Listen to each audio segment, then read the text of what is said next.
Welcome to Not Going Quietly, the podcast where we inspire growth, beat down biases, and get into all sorts of good trouble, with co-hosts Jonathan Beal and Britt East.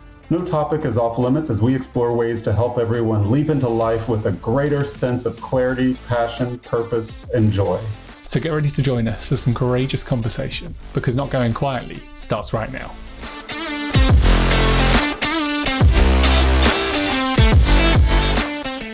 Hey everyone, welcome to Not Going Quietly, the podcast for outraged optimists and heartbroken healers all over the world, where we surface life's searing truths in the name of radical togetherness.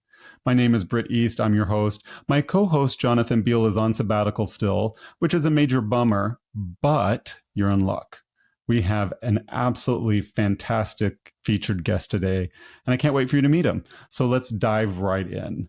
James Barnes, a motivational speaker and transition coach, empowers people to cope with major life transitions in their lives, whether it's a gender transition, becoming a new parent, or losing a loved one.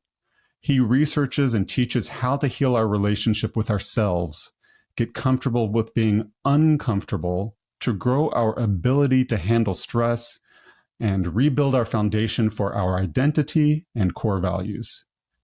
He saw how much our work environment impacts our overall mental health and went directly to the source, speaking at companies like Lyft, Comcast, and many more, showing how bringing empathy and understanding back into the workplace is what we need to shift our work culture to be more inclusive for all employees, not only transgender individuals.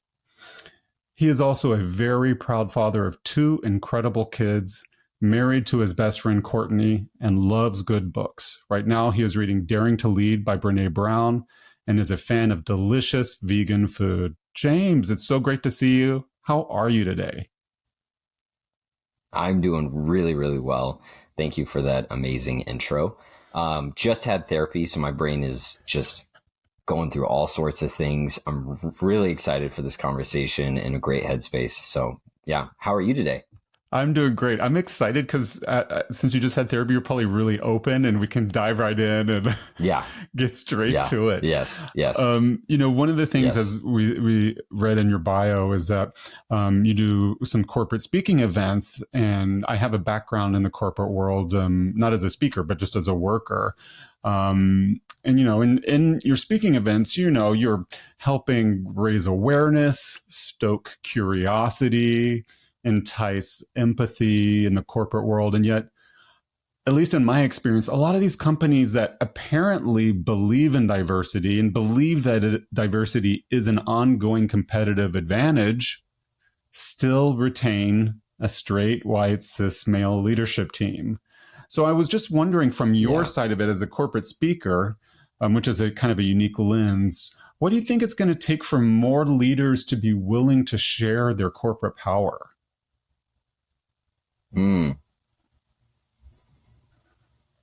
I feel like I'll probably be saying this a lot, but that's a really good question. The first thing I see is it might be tooting my own horn a little bit, but it's what I lead with is helping people understand that the empathy of other people, right? And often when you are in a corporate setting, it's hard to, one, have empathy for your coworkers. You're in a very productive mindset. You're always thinking about the numbers and the ROI, all of it is capitalistic based. And so when we can have leaders look at whether it's resources or your team, and you start to see the humanity in a person, you start to see the talents they have, the gifts they have, who they are at their core, you're more likely to provide resources for them or to invite them in to learn from them, to ask for their perspective. And I think what needs to happen and what I'm working towards is helping people who are predominantly, cis, straight, white guys or predominantly white individuals to see the humanity in other people who may be part of marginalized groups, who might be at the table, but they get the shit seats at the end, right? We want to bring them in and say, we don't just want you at the table. We need your perspective. And that's my goal, is to help leaders understand this isn't about a performative checkbox. You are truly, from a fiscal capitalistic standpoint, missing out on a bunch of money. You are missing out on a huge shift in your retention, in your culture, in your mental health of your employees, because you're not tapping into the brilliant minds, all because you're comfortable with one set person. And so really, I think helping them understand from not just a human aspect, but from the way that their brains work, which is capitalistic, you're actually missing out on a tremendous amount. And then also let's talk about the human aspect, the empathy, the pros that come from leading with that mentality. But I think that when you talk in somebody's language, it helps them understand, like this isn't just, oh, I'm supposed to hire people because we have to hire different people. I want you to understand this could be huge for your business. This could be huge for you as a leader. This is really important for your own mental health to share the load. Just because you're CEO doesn't mean you have to do everything. Just because you're the manager doesn't mean you have to do everything. You can actually work with people, right? Let's talk about that, right? So I think it's going to be a lot of different angles, but as we start to help them understand the big picture, then they start to make those small picture changes. Yeah, absolutely. And you're speaking, it sounds like you're describing some cognitive and intellectual understanding that has to happen. Something has to click for them to understand, like, hey, it's just a smart business model for me to retain great employees or to attract great employees, even if it makes me slightly uncomfortable. Is there any associated emotional catharsis that has to happen with these leaders as well? Or is it purely like an MBA-driven intellectual decision? I think it's both. So I think that when we are looking at something, whether it's politics, gender, race, studies have shown that when you are raised and taught a certain way, if you don't feel safe enough to see the other perspective, your brain will automatically reject it. So first and foremost, we have to, as frustrated as people get, right? Well, they should just understand. I come from a no shame strategy. So I'm not going to be looking at these leaders or these, when come in an ERG, a pride team brings me in and they say, okay, we want you to teach and we really want you to just hone in allyship. And they'll start to tell me what they're needing. And a lot of it is dripping in shame and in judgment. And I can tell what they're wanting me to do is come in and lecture their peers. And I'll say, you're bringing me in to create allies and advocates. That's not how I do it, right? I don't do it by making them feel bullied into respecting me as a trans person. I do it by just storytelling, stories that they happen to probably also experience, but from a trans lens.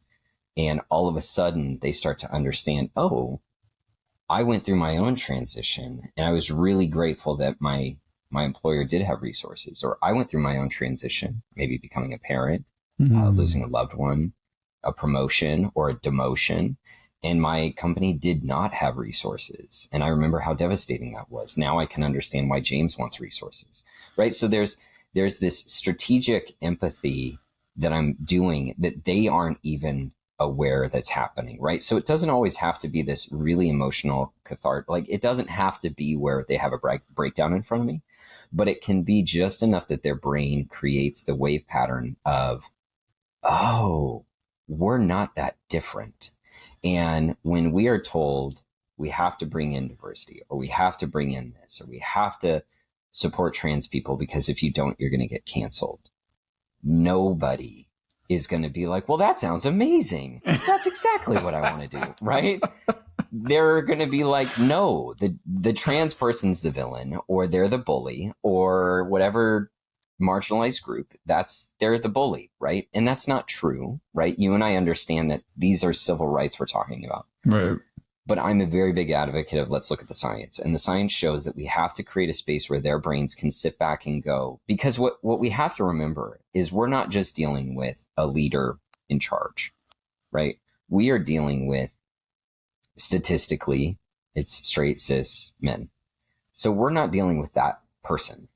We're dealing with a little boy who was taught by, statistically, his dad that he needed to fit into a mold, and he needed to be a leader, or he needed to be responsible, and he could not show emotion, and he could not show empathy.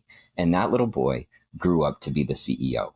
That is who I am trying to talk to, is to help him understand that his father that taught him those things was wrong. And can you imagine the betrayal he would feel when he's hearing, oh my gosh, everything I was taught growing up, this empathy, the emotions, the vulnerability, all the things that I was told was vile, was disgusting, was feminine, right? This trans guy is coming in and telling me I need to do all those things that betrays what my dad told me to do. The one man I respect, right? Or the one, right? We have to look at this in a way that is so much more complex than just telling a CEO, hey, you need diversity. So I look at it from a very holistic, I am healing a part of their journey. I'm coming in, I'm helping them understand the big picture, and I'm dealing with a lot of depth here. And so this isn't going to just be an easy thing. This is going to be, let's hold your hand through this. Let's help heal some parts of gender with you. Let's help heal some part of your fear of being a racist individual, right? Let's talk about anti-racism stuff. Let's talk about the privilege with ableism, right? Let's talk about these uncomfortable things so that we can air it out with no shame, versus me telling them that, and then they feel like they're betraying what their dad taught them or their parents taught them, right? So I really try to understand where they're coming from and meet them there, versus trying to just get them to change because that's what they're supposed to do. Wow, that's absolutely amazing. These companies are so lucky to have you. And I was just sitting here thinking like, oh my gosh, thank God you're on part of our community and out there advocating for us. That's so beautiful how you're building these bridges. It made me think, so we're recording this in late May of 2023, and the New York Times op-ed just published a piece about masculinity that ties into some of what you were saying, James, where one of their straight, white, cis, male conservative columnists was partnering with others on the op-ed panel to talk about a healthy version of masculinity. And he was opining on, kind of what's the point of a man in the 21st century. And a lot of what I inferred from his article was that a lot of guys feel under attack. A lot of, like you alluded to, a lot of these straight white cis guys feel like, oh crap, this was not the world that I was promised. I was promised my dad's world and unquestioned authority and power and white picket fences and green lawns and whatever the Americana kind of picture is. And now it's like everything's being called into question, at least in some pockets of the country and in popular culture. And so, James, I guess my question to you is, separate from the article, is just in general, from your take, what's the point of being a man in the 21st century? That's a total valid take and a valid perspective. I'm a very big advocate of, let's take a step back and see why a person's feeling that, right? And I think being trans, there's this dichotomy of gender, right? So I'm gender bending. I was born into the wrong body. I identify as a man. I take hormones, so I have a beard, I have a deeper voice. And yet at the exact same time, I'm a feminist who says masculinity and femininity aren't defined by a gender, right? So then people will say, like, why'd you transition in the first place? And I'm like, oh my gosh, that's such a great question. Let's dive into that.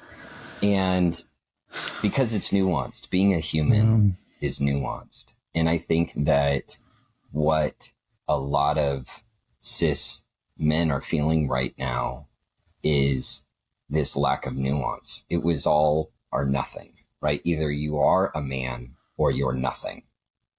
And they weren't given the allowance to find the nuances within their personality of, who are you as an artist? Who are you as a lover of books or of food or of hiking?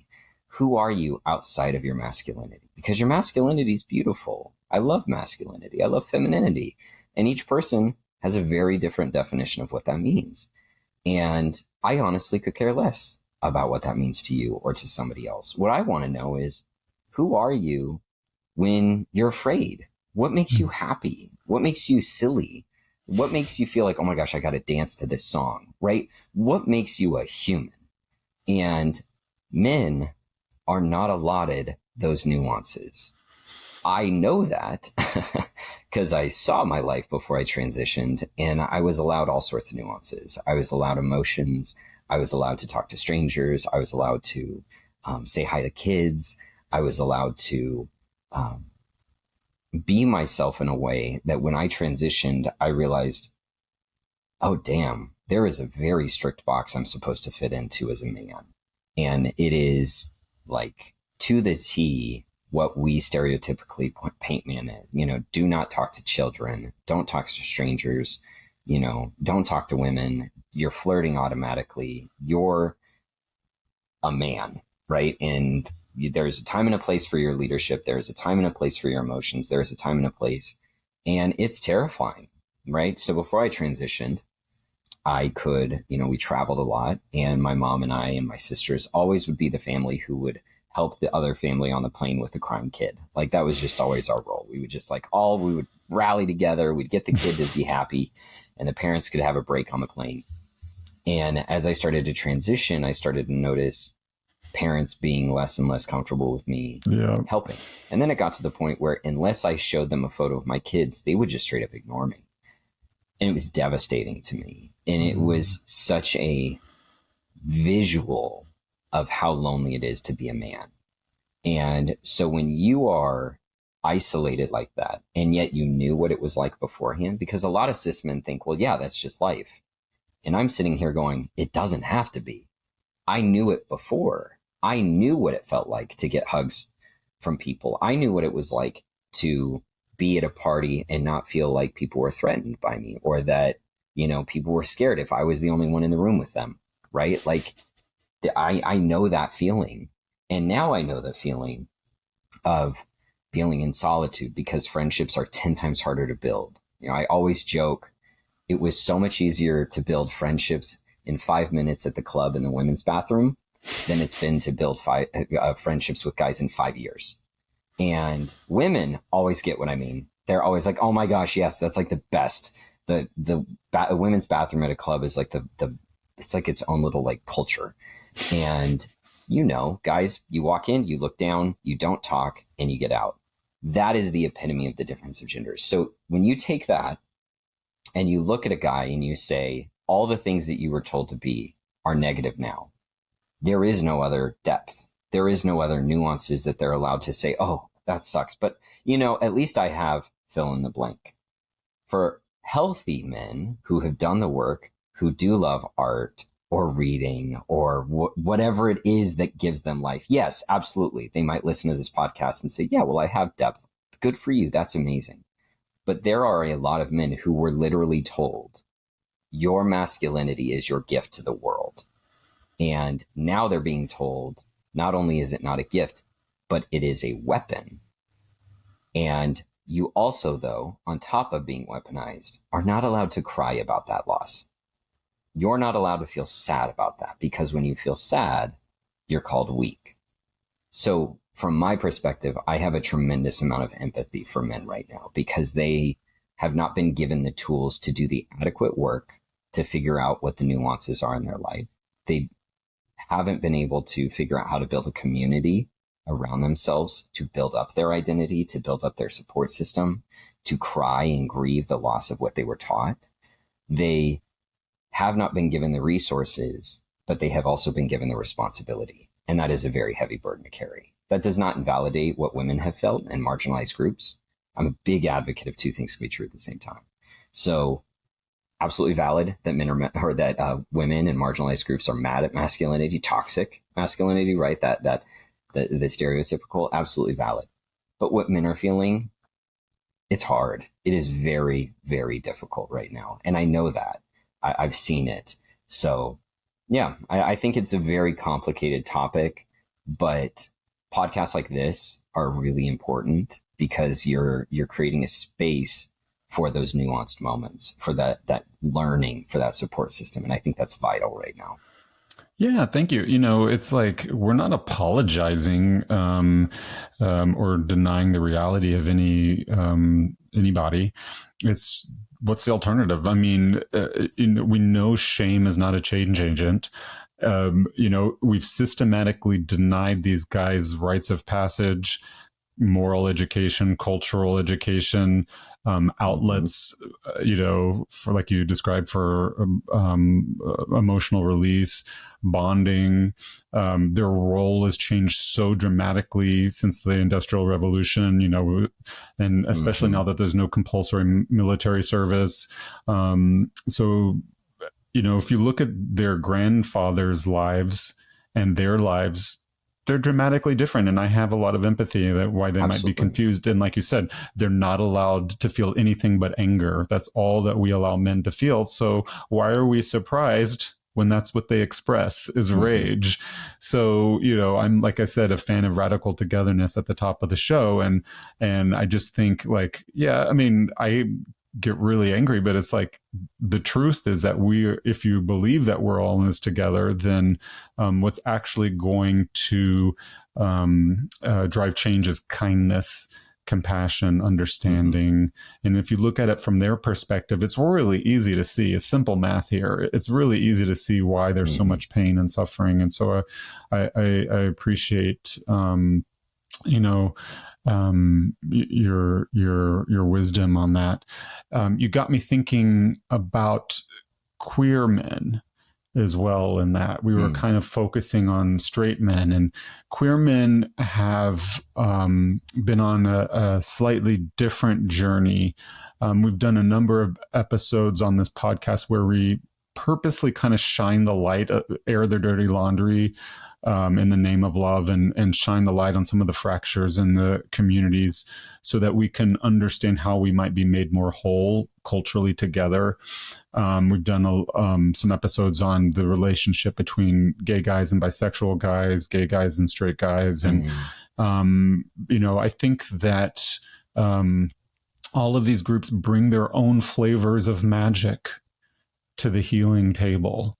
And I was wondering what your experience and thoughts are on the magic that some of these straight guys bring, some of the magic that some queer guys, bring, the magic that trans guys bring, and how we can kind of come together and celebrate that.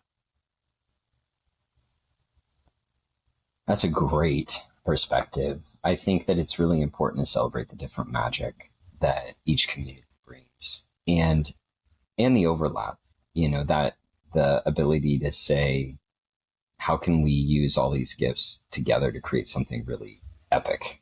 And, when I think of the cis straight men in my life, a lot of them are incredible problem solvers, because that was what they were allowed to do, right? My dad is a contractor, farmer, all of his childhood. Farming was in my family for generations and generations and generations.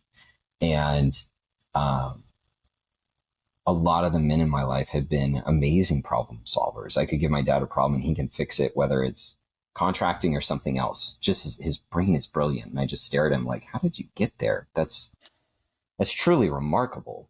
And there is that amazing part of, I've been seeing a lot on social media. I think a lot of themes go, like, there's an ebb and flow of themes. And right now I'm seeing a lot of, like, wives talking about how they don't want their husbands to fix their problems, but just to listen.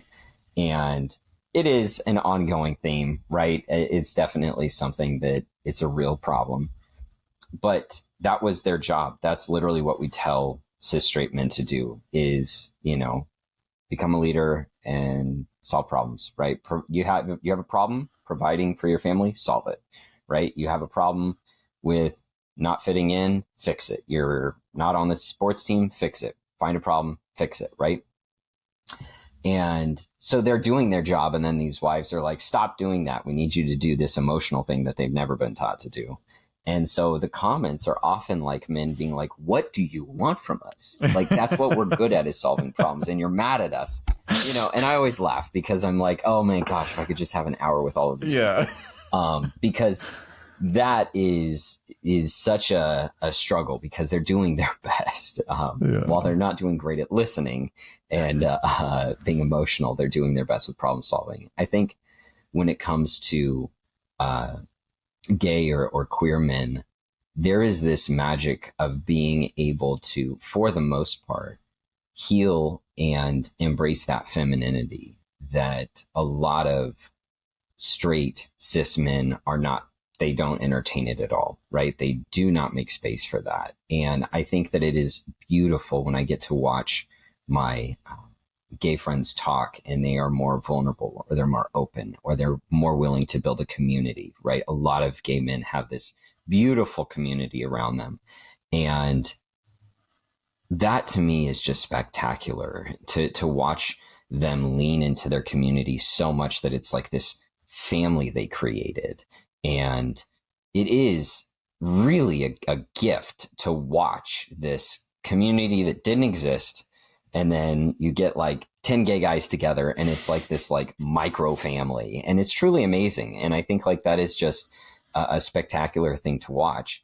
And all of these things come with pros and cons, right? There's great aspects to it, and there are hard parts, right? With the gay community and the trans community right now, we're trying to figure out where do trans men fit with gay trans men fit within the gay community, right? And that can be a struggle. But I know for myself, what I always say is I feel unbelievably honored to be a trans man.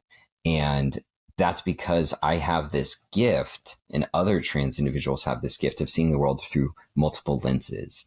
And we get to see the world through that feminine world and this masculine world. And I get to communicate to men in a way that they've almost never been talked to. You know, I'll say I love you to my cis straight guy friends, and they'll say it back to me because they feel comfortable. Wow. Or they might not say to their cis straight guy friends, right? And some people would be like, well, don't you want to be viewed as just one of the guys too? And I think I'm not just one of the guys. I'm one of the trans guys, and I'm proud of that, right? There is privilege that comes with being trans in the cis world. Sure, there's dangers, there's cons. It's not like it's always roses, but there are also amazing benefits of getting to walk into a space and men feel like there's something about him that I feel like I can be vulnerable around, or I can talk about things that I normally wouldn't talk about with my other guy friends.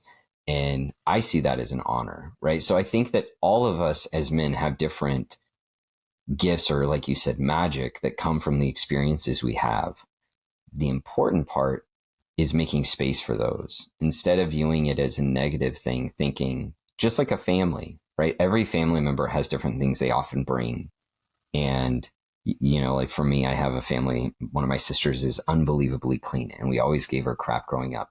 But it was amazing. It alleviated so much stress we would have, right? And one of my other sisters is unbelievably silly, and she would always break the tension. And like, there's just things that we have as siblings that we do, right? My older sister is just, she will do anything at the drop of the hat for a person. And she's always been that way. So when we all come together, we have this little micro community, and it's not competitive. It's not one of us is better than the other. And that was a struggle, right? Siblings growing up, it's like, well, whose gift is better than the other? Whose gift does mom love the best, right? Whose gift is the most popular? And now as adults, we're able to look at it and be like, oh my gosh, I love this micro community we, the Barneses, have. So I think it's looking at it and going, instead of being like, ugh, cis men, being like, what gift do they have, and how do we, as the rest of society, help them look at that and be like, wow, I'm really proud of that. You know what I mean? I think I'm going to make that the title of the podcast. Ugh, cis men. You know, what I tried, and luckily I can share it because there's a video that was recorded years ago, way before COVID came along, and that I'd love to share with people who question the value of straight guys, or straight guys who are questioning their own capacity to give and receive love from people from different lived experiences. There was a beautiful straight guy who took it upon himself, and I'll give you the summary version, the digest, to go to a gay pride march with a t-shirt on. And it said something really simple like free dad hugs. James, you would not believe the grown-ass men who came undone with beautiful, healing, cathartic tears melting in this guy's arms. Yeah. And so that is some magic. That is some magic. Yeah. And so that is where, yes, the differences between our groups are important to acknowledge and honor and understand. And the, fighting the good fight is critical, but it is, equally as important to acknowledge the beauty that is intrinsic in all of our identities. And it is all around us when we're ready to look for it.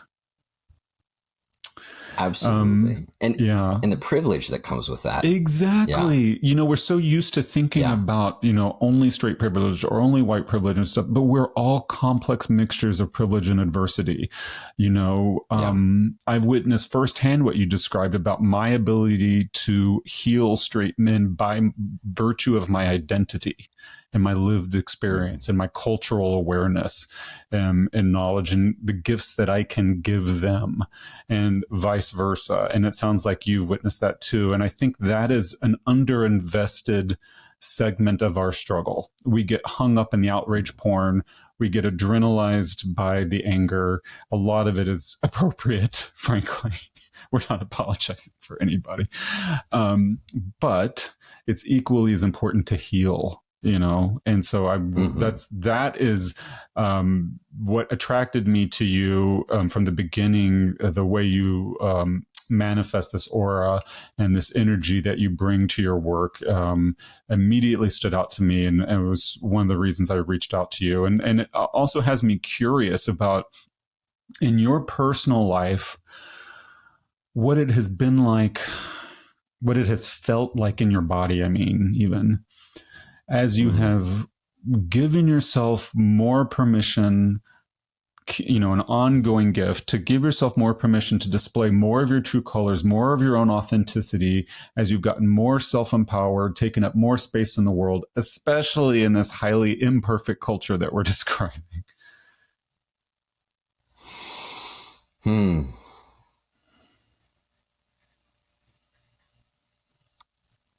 I was born and raised in a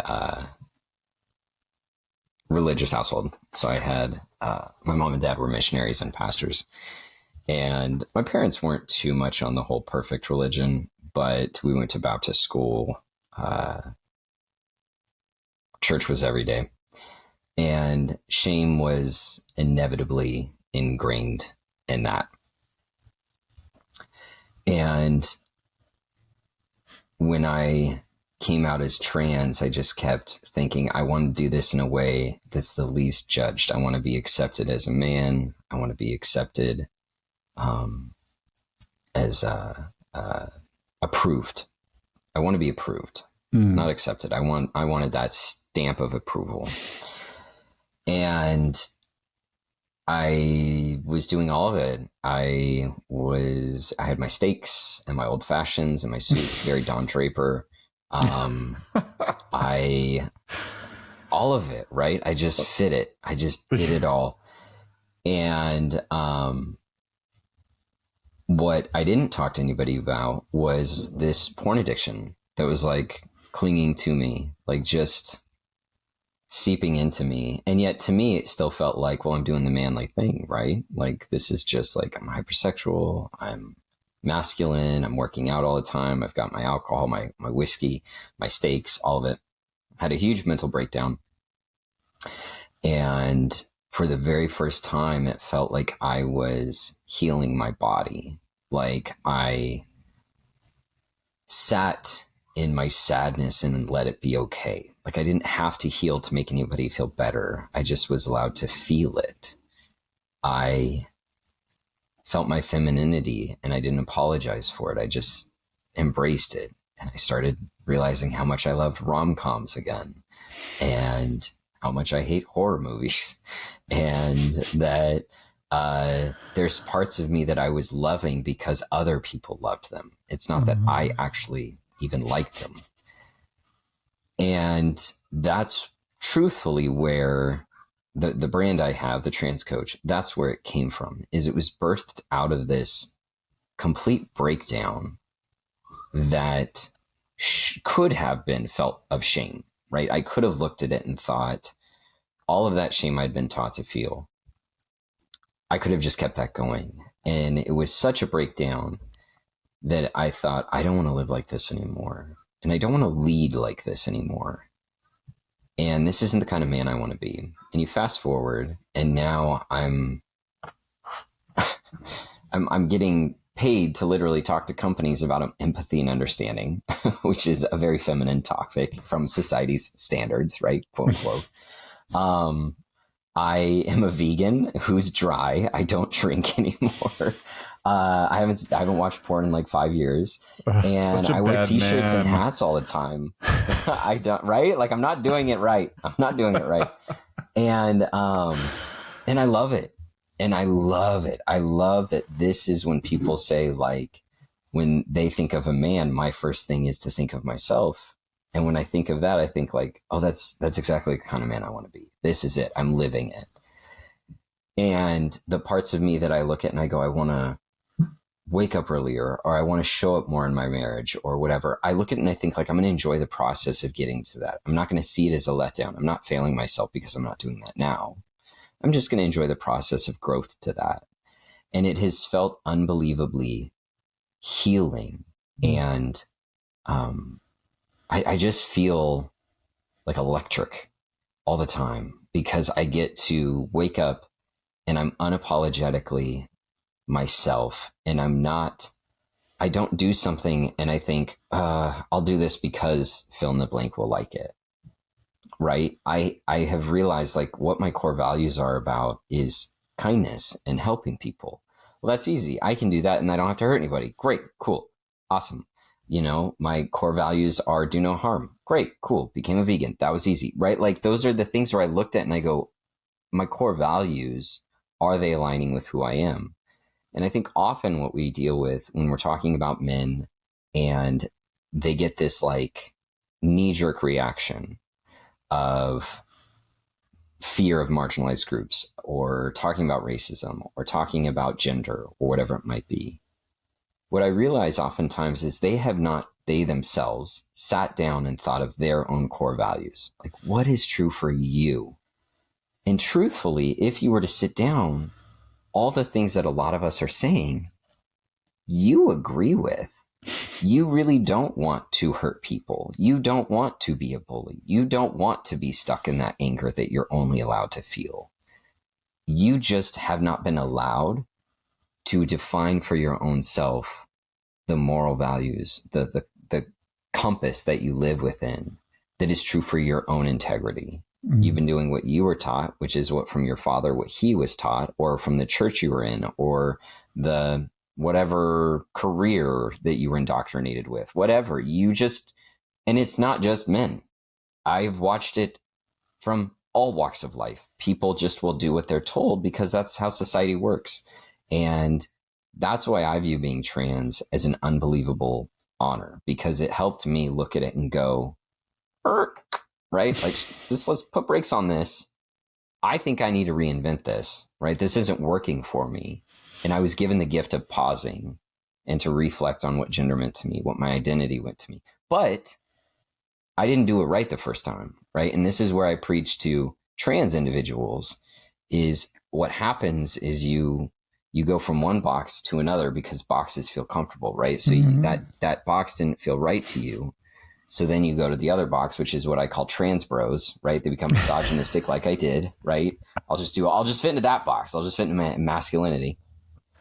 And we have to get out of the boxes. And that's where I tell people transitioning is not names, pronouns, hormones, surgery. That is what society tells you transitioning is.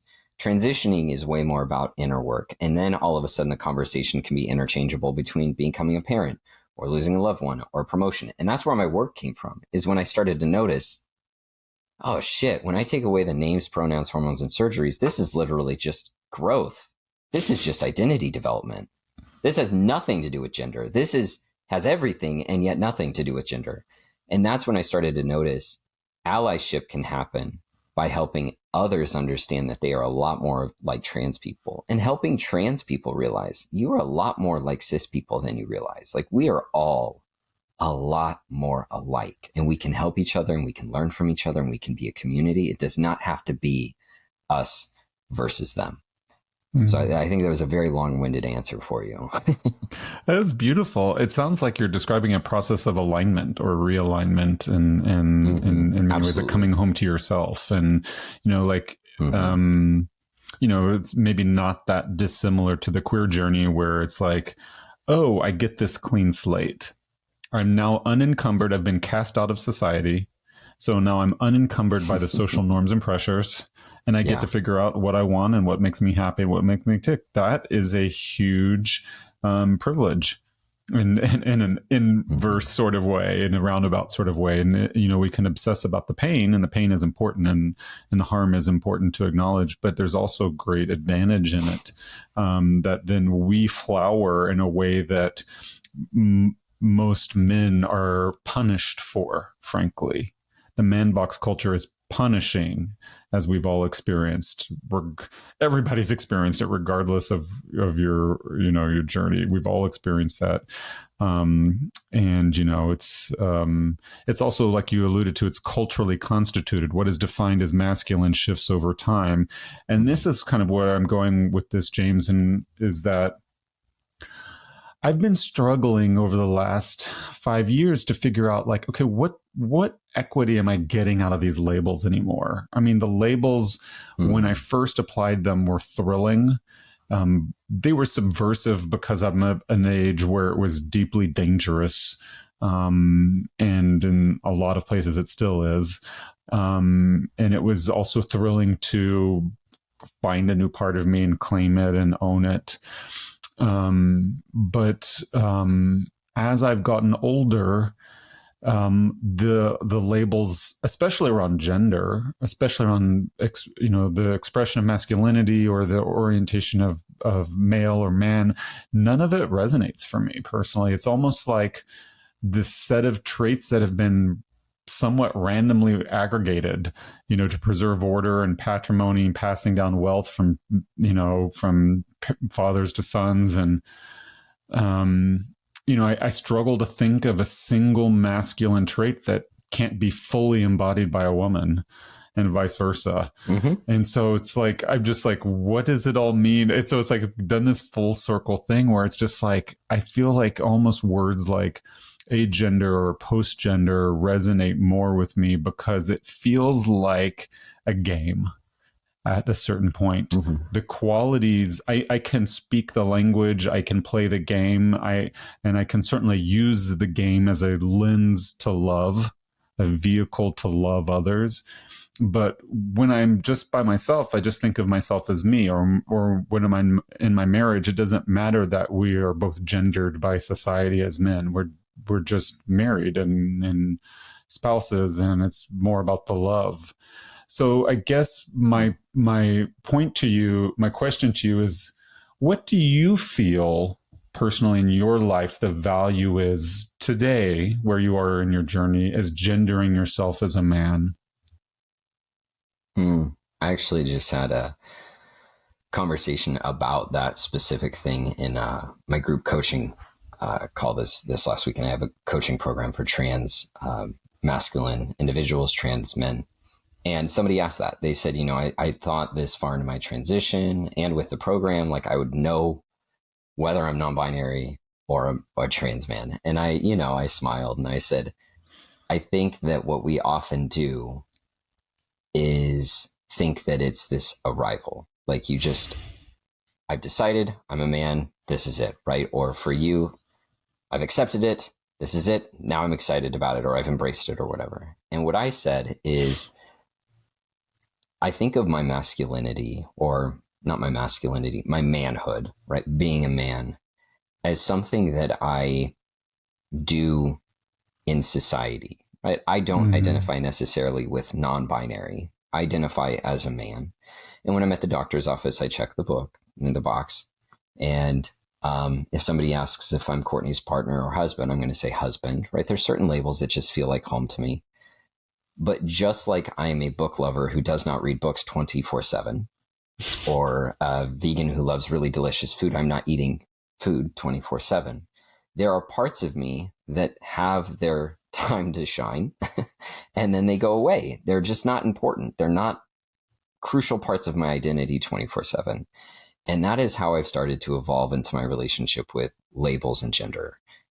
There are certain aspects of my identity that are always happening. And the one that is consistent no matter what is being a father. I love those two, even when I'm unintentionally doing it. Like they are just, there is the thread of me that I would die for them in an instant. I would do anything for them. If they came through that door, I'd be like, sorry, Britt, we're going to have to pause the podcast because my kid needs a hug, right? There's just certain things that is my identity. And I will take that over my identity being a man. Like I am their parent. And other than that, the next closest thing is my love for my wife. But even her and I have done a lot of work to actually have healthy boundaries that we're not codependently like obsessed with each other, right? Which does happen in the queer community a lot, is having like that dysfunction in your relationship. So then when I start to look at my identity, I think there's a lot of me that there is a time for it and a time when it's not important. And so when I think of being a man as something that I use when I'm filling out a form or when I'm having conversations with somebody and that's what they're needing from me, is that guy relationship, right? They're needing that part of my identity to come forward. I can give that to them. Just like when I'm talking to a woman and I can tell that she's needing more of that part of me that's fitting to her identity. Maybe that's femininity, or maybe it is she's more masculine, right? But I meet her where she's at. That's a part of my identity that shows up.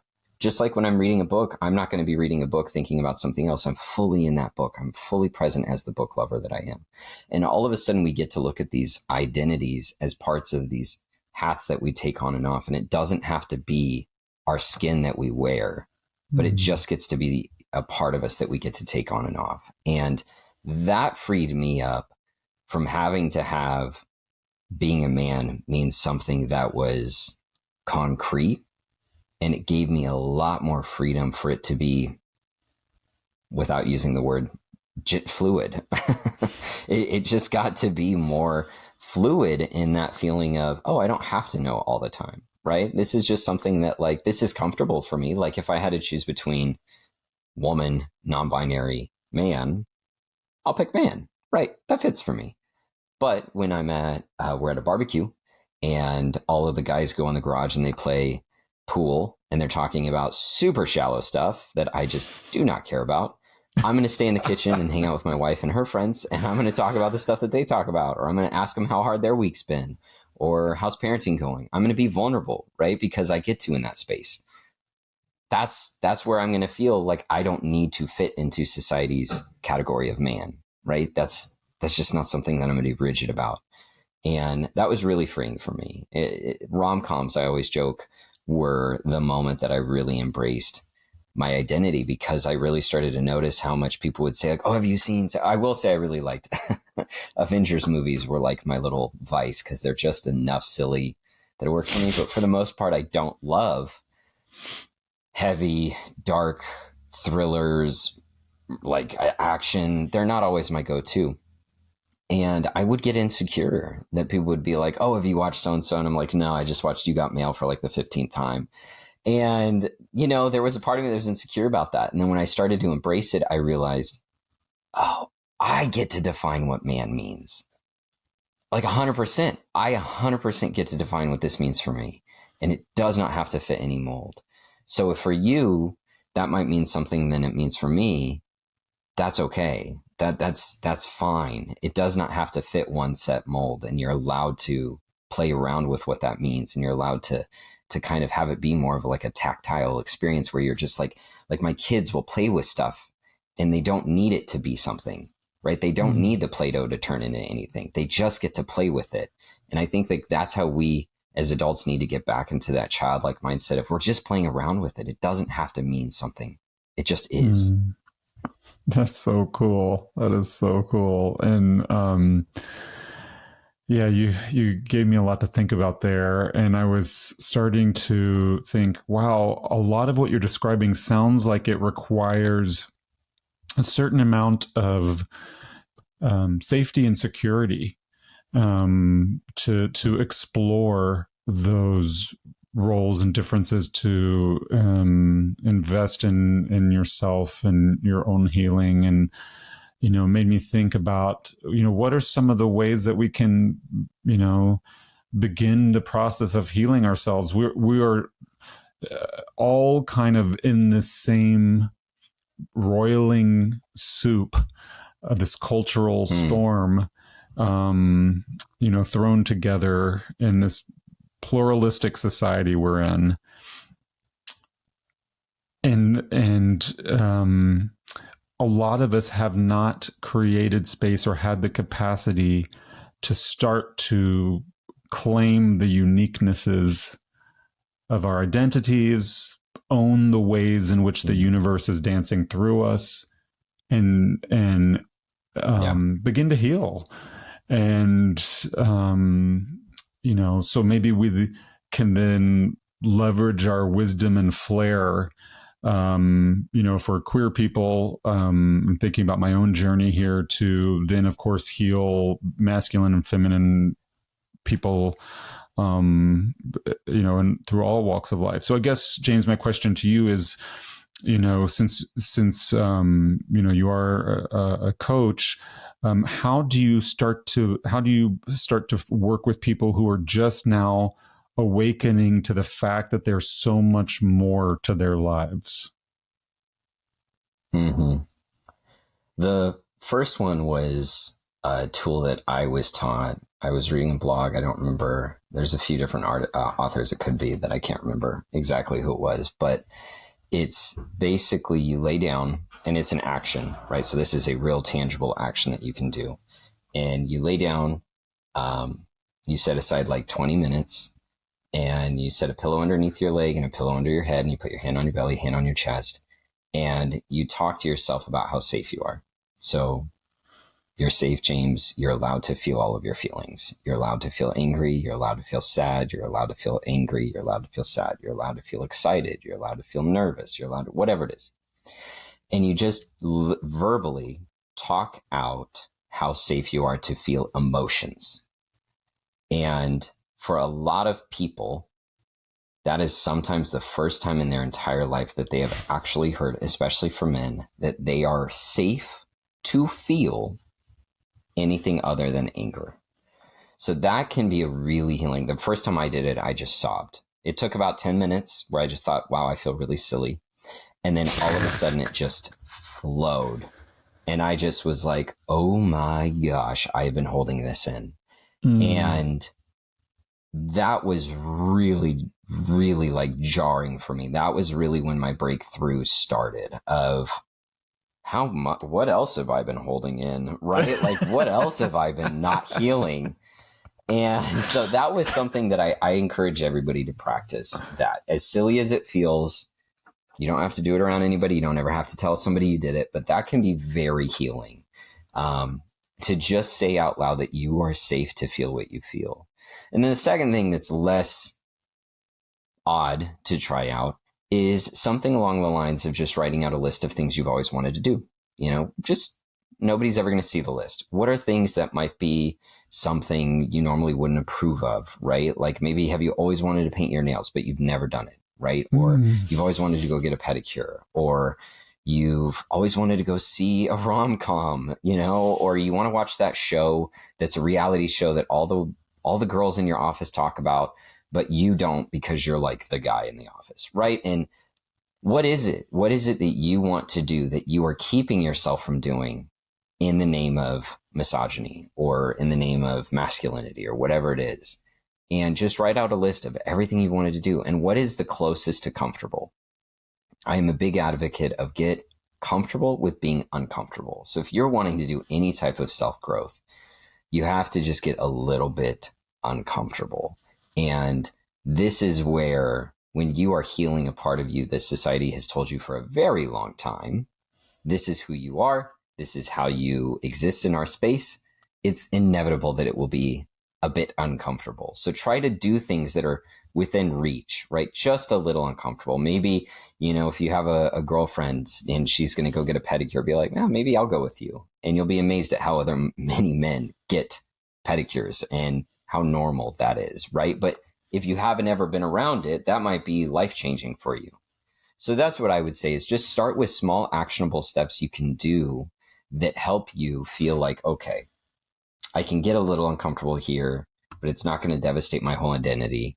I can make myself feel safe around the emotions I feel. And then the other thing is, look up. I think there's an app, How I Feel, which shows you all the different emotions, or you can literally look up, like Google, list of emotions, detailed list of emotions, and print it off and start to get used to feeling, like circling what the emotions are outside of happy, sad, and angry. Because we in our society do not do a good job of building up emotional, like, maturity, or a, intellectual, emotional, like, intellect and emotional intelligence. That's the word I'm looking for. And so when you start to build that relationship with emotional intelligence, you have to learn deeper words than just sad. You have to learn other words than just angry, because your whole life you thought it was angry, and it really actually might be fatigue or anxiety or depression or scared, right? There might be fear you're feeling. There might be something that has absolutely nothing actually to do with what is anger. And you have to let yourself understand, okay, today I'm feeling, and then, you circle the word and you start to understand, wow, I actually have a wide range of emotions I didn't know I was capable of feeling. So those are some actionable steps you can do that really can help with your emotional intelligence and your identity. It sounds fun. I actually think I want a pedicure now. I've never had one. They're amazing. They're fantastic. My dad, oddly enough, who's a contractor, he would go and get them. He loved them. And that's when I was like, maybe I should try this out. Yeah, they're amazing. I'm wondering, James, what gives you hope, and where do you seek refuge?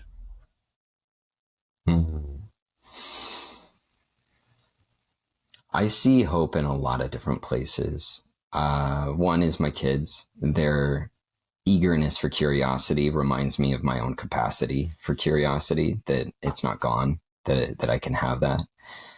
I have hope in the fact that I have a job, right? There are companies out there who are looking at somebody like me who talks about empathy and understanding, and they're big companies. Some of them are Fortune 100 companies, and they look and they go, we need to bring this into the workplace. That alone gives me hope that I can sit on a call with CEOs and say, this is how we show up for our employees. This is how we talk about gender. This is how we talk about, privilege. And they're listening, and they get off the call and they say, oh my gosh, I want to learn more. We want to bring you back. That gives me hope. It's not like this close-ended conversation of, well, that was terrible. I don't want you to ever come back. Right.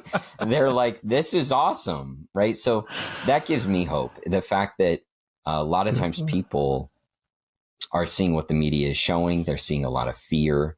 And yet I am seeing on the other side of it, people going, I want to learn more. I don't know what questions to ask. I don't know how to process this, but that doesn't mean I'm not curious. And so people's curiosity gives me a lot of hope. That's beautiful. You are such a gift to this community. I don't know what community you align with, but I'm claiming you, so you don't actually get a vote. You are such a gift and a treasure. I'm so thrilled to have you on the show, and I'm inspired by the work that you're doing. And I'm so glad that you're out there fighting for all of us, and loving for all of us, and teaching us. Listeners, we will put all sorts of goodies in the show notes, like always, where you can learn more about James and hire him to speak at your company. I mean, I would, after all that. That was amazing. Or hire him as a coach. And so we'll give you links to everything, so you don't have to scribble them down now on the fly. But mainly, I'm just so grateful that you're out there and that you were here with us today. And I thank you. I really appreciate it. Well, thank you so much. And I just am always grateful for spaces like this being created. So thank you for the work you do as well. Absolutely. Well, listeners, you've done it. You've made it through yet another episode of Not Going Quietly. I'm so proud of you. So grateful for you. Without you, there wouldn't be a show. You mean the world to us. And I hope you have had as wonderful an hour with James as I have. I know James has given me a lot to think about. And so I'm going to get out there and start loving. So thanks, everyone. Have a great rest of your day. And You've been listening to Not Going Quietly with co-hosts Jonathan Beal and Britt East. Thanks so much for joining us on this wild ride as we explore ways to help everyone leap into life with a greater sense of clarity, passion, purpose, and joy. Check out our show notes for links, additional information, and episodes located on your favorite podcast platform.